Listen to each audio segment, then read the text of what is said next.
ആവർത്തന പുസ്തകം അധ്യായം 18. ദൈവമേ, നിന്റെ വേദപ്രമാണത്തിൽ അടങ്ങിയിരിക്കുന്ന അത്ഭുത കാര്യങ്ങളെ കാണുവാൻ എൻ്റെ ഉൾക്കണ്ണുകളെ പ്രകാശിപ്പിക്കണമേ. ആമീൻ. ലേവ്യ പുരോഹിതന്മാർക്കും ലേവി ഗോത്രത്തിനും ഇസ്രായേലിനോടുകൂടി ഓഹരിയും അവകാശം ഉണ്ടാകരുത്. കർത്താവിൻ്റെ ദഹനയാഗങ്ങളും അവൻ്റെ അവകാശവും കൊണ്ട് അവർ ഉപജീവിക്കണം.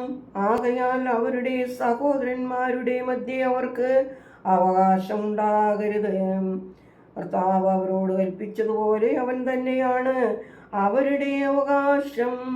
ജനത്തിൽ നിന്ന് പുരോഹിതന്മാർക്ക് യുക്തമായ അവകാശം എന്തെന്നാൽ, മാടിനെയോ ആടിനെയോ യാഗം കഴിക്കുന്നവൻ കൈക്കുറകും കവിൾ രണ്ടും ആമാശയവും കൊടുക്കണം. ധാന്യം, വീഞ്ഞ്, എണ്ണ എന്നിവയുടെ ആദ്യ ഫലവും നിന്റെ ആടുകളെ കത്രിക്കുന്ന ആദ്യ രോമവും നീ അവന് കൊടുക്കണം.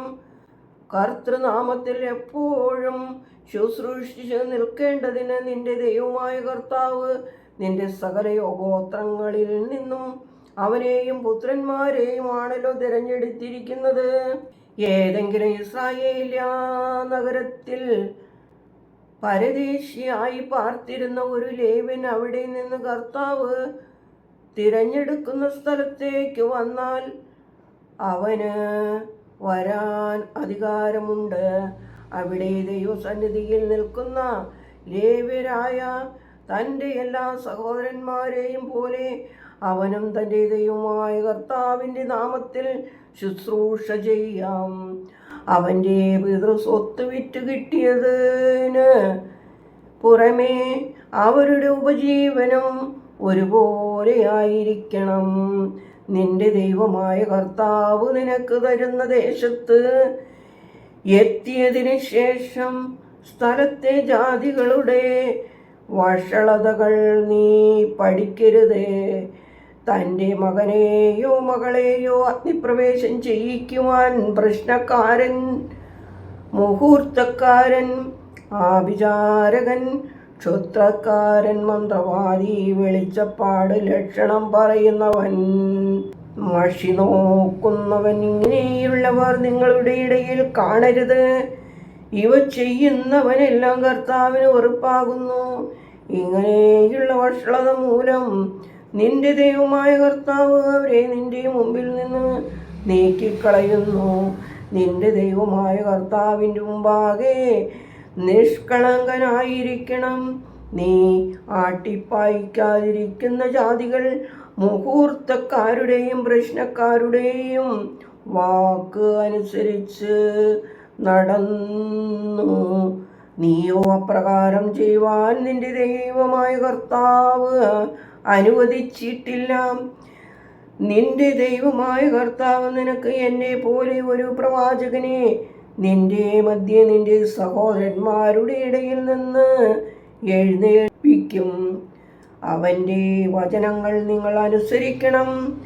ഞാൻ മരിക്കാതിരിക്കേണ്ടതിന് എൻ്റെ ദൈവമായ കർത്താവിൻ്റെ ശബ്ദം കേൾപ്പാനും ഈ മഹത്തായ നീ കാണുവാനും എനിക്കിടയാകരുത് എന്നിങ്ങനെ ഹോരേബിൽ വച്ച് മഹായോഗം കൂടിയ സമയം നിന്റെ ദൈവമായ കർത്താവിനോട് നീ പ്രാർത്ഥിച്ചു.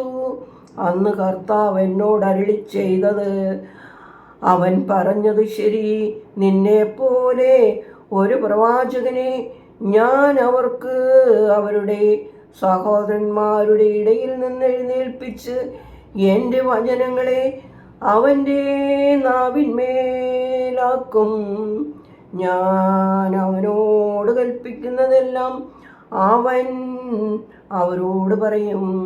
അവൻ എൻ്റെ നാമത്തിൽ പറയുന്ന എൻ്റെ വചനങ്ങൾ ആരെങ്കിലും അനുസരിക്കാതിരുന്നാൽ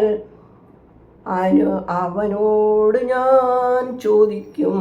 എന്നാൽ ഒരു പ്രവാചകൻ ഞാൻ അവനോട് കൽപ്പിക്കാത്ത വചനം എൻ്റെ നാമത്തിൽ അഹങ്കാരത്തോടെ പ്രസ്താവിക്കുകയോ അന്യദേവന്മാരുടെ നാമത്തിൽ സംസാരിക്കുകയോ ചെയ്താൽ ആ പ്രവാചകൻ മരണശിക്ഷ അനുഭവിക്കണം. അത് കർത്താവ് അരുളി ചെയ്യാത്ത വചനമാണ് എന്ന് ഞങ്ങൾ എങ്ങനെ അറിയും എന്ന് നിന്റെ മനസ്സിൽ വിചാരിച്ചാൽ, ഒരു പ്രവാചകൻ ദൈവനാമത്തിൽ സംസാരിക്കുന്ന കാര്യം സംഭവിക്കുകയും നിവൃത്തിയാകുകയും ചെയ്യാതിരുന്നാൽ അത് ദൈവം അരുളി ചെയ്തതല്ല, പ്രവാചകൻ അത് സ്വന്തമായി സംസാരിച്ചതത്രേ. അവനെ ഭയപ്പെടരുതേ. ദൈവമേ, സ്തുതി നിനക്ക് യോഗ്യമാകുന്നു. പാർഗമോർ.